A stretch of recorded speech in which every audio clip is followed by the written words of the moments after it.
Bonjour à tous et bienvenue dans une nouvelle vidéo. Aujourd'hui je vais faire un upgrade du Beta 95X en mode V2. Donc j'ai reçu plusieurs pièces de chez Beta. On a des nouvelles hélices pour le V2.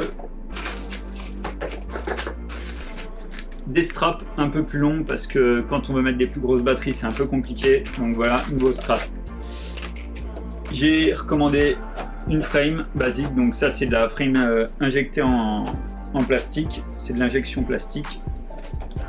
Hop, on va l'ouvrir de suite. Voilà. Donc c'est la même qu'avant, elle n'a pas changé. On va, hop là, il va falloir les dévisser. Ça on va pas s'en servir. Je vous explique de suite pourquoi.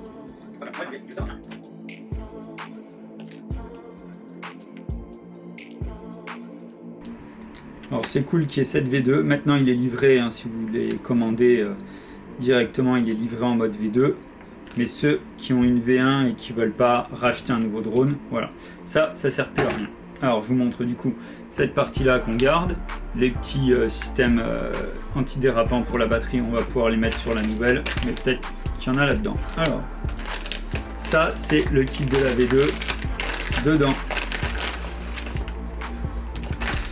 Alors dedans, on a un support pour GoPro Naked, moi il va pas me servir. Celui pour l'Insta360 Go, hop, qui est juste là. Donc c'est cette caméra là que je vais utiliser pour le bêta. Hop, on va le mettre dans le bon sens. Elle est chargée, elle est prête à être utilisée pour tout à l'heure. Alors donc voilà, cette pièce là, celle pour la GoPro, un strap toujours. Ça, c'est pour pouvoir monter une caméra en reverse, pour mettre en dessous, pour faire un follow, par exemple, avec quelqu'un qui vous suit derrière ou quoi, ou filmer l'arrière du drone. Ça, c'est une pièce qui va aller sous le drone. On a une petite plaque de raccord. On a pas mal de fils, donc c'est bien, je vais pouvoir changer un peu le câblage. Ça va m'avancer. Et là, on a toute la visserie avec des bumpers, des vis, des boulons. Tout ce qui est partie visserie, ben voilà, les antidérapants batterie. Hop, ah ben on a aussi un support pour la caméra DJI, donc c'est cool.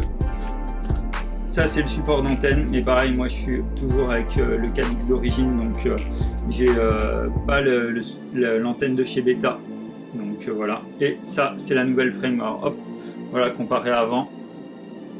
Le central frame est le même, hein, c'est juste le cadrage qu'on a autour. Donc on a une partie sur laquelle on va venir fixer le Caddx Vista, l'autre partie avant ça va être pour monter la caméra, et on a ici le système avec les bumpers qui va aller dessus.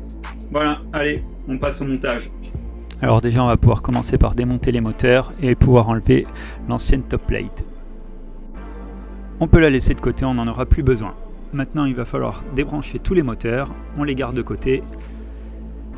Il va falloir aussi démonter l'AFC et les ESC. Alors là, je viens monter des LED sur le nouveau châssis.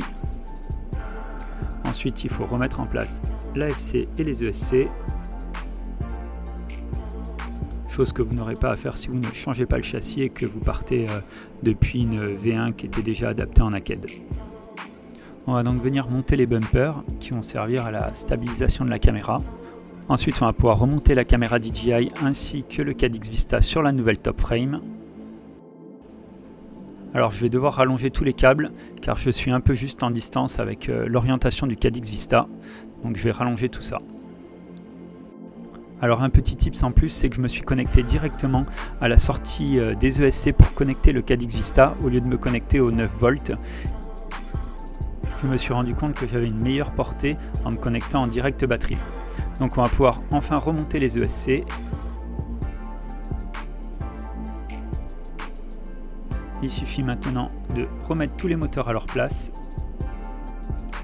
Et on va pouvoir venir mettre la nouvelle top plate en place et tout remonter. Voilà, ce tuto est maintenant terminé. Je vous laisse avec quelques images que j'ai pu réaliser.